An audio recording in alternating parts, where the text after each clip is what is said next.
Hello friend आपण मानक मोर नमस्कार जय जगन्नाथ। मु तो भले अच्छी आपण माने भी भले थांतु। आपण मान जदि आम चैनल नुआ अच्छी लाइक शेयर सब्सक्राइब करना कर दिंतु। वीडियो को शेष पर्यंत देखंतु। आज मु गोटे नुआ रेसिपी बनई कि देखेबी अंडा रे तैयारी। चलंतु आरंभ करिबा। एबे मु पियाज काटी देइची, अदा रसुण आ कंचा लंका रखिची बाटिबा पई। बाटी के एबे मु नेई आसली। पियाज भी अधा बाटी देइची, अंडा 3टा नेइची। अंडा को एबे मु भल से फेंटी देइची। देखंतु आदरे किछि भी पखेइनी। आ गोटे जरीटे नेइची, भल से ताकू धोई देइची। आ भितरे से अंडा को सब रखिबा। एपटे मु पानी गरम करची। जरी भितर मु एबे रखी सारलानी। एबे हमर पानी गरम हो गलानी। आकु एबे ए पानी रे देई दबा।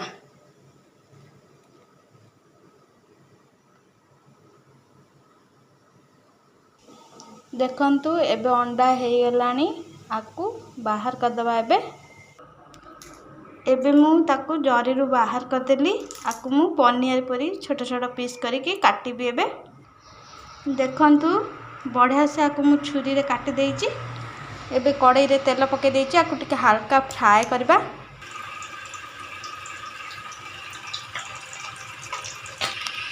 जीरा टिके तेजपत्र टिके पके दबा।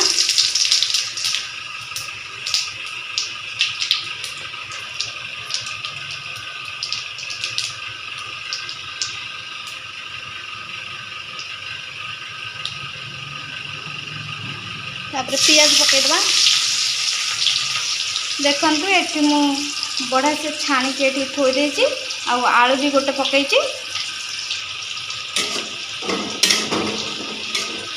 एबे आधे पियाज टिके पके दबा नरम हवा पई पियाज।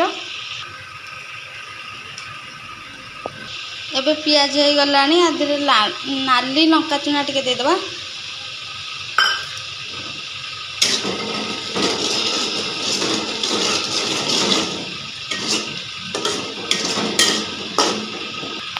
बट्टा पियाज देई दबा।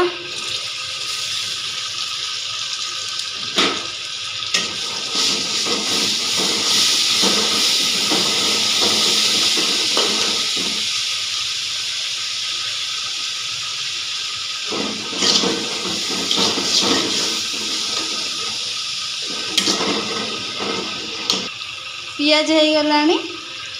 एबे अदा रसुण पेस्ट दे दबा।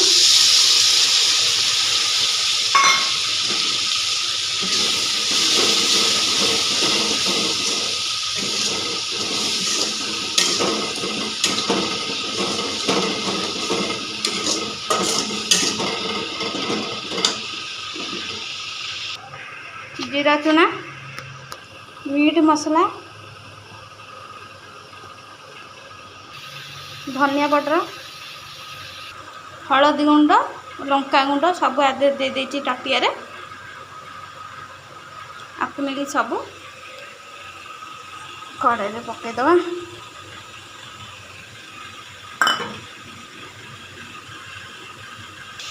मसला को भल से कषि देबे।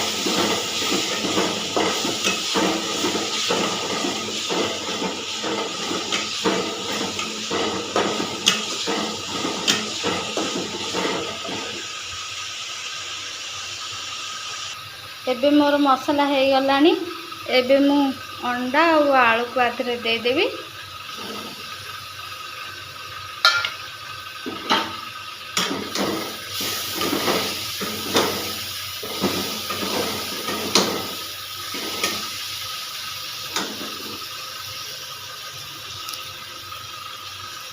हल्का टिके पानी दे देबी।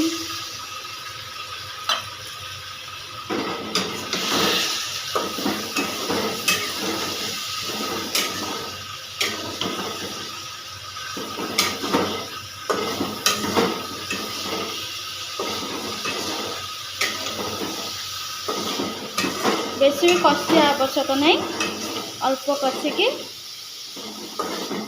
देहरे पानी देदेवे। एबे मोर हो गलानी मुझे पानी देदेवी फुटैकी रखिकी पानी आपण मैंने देबे।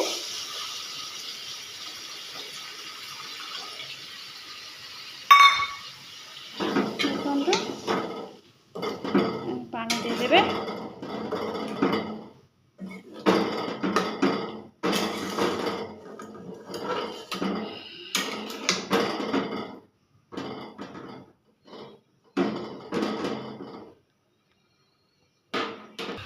देखंतु कलर केमती देखा जाउची तरकारी रो।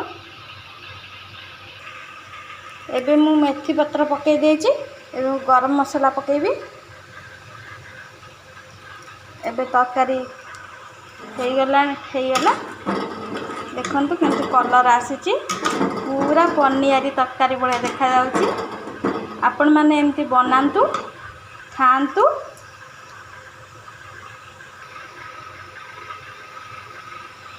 देखंतु केते सुंदर देखा जाउची। आ कमेंट करके भी जणांतु।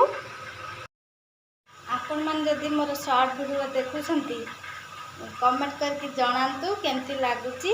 आ शेयर भी करंतु। प्लीज सब्सक्राइब करबा पई भूलंतु नहीं। नमस्कार।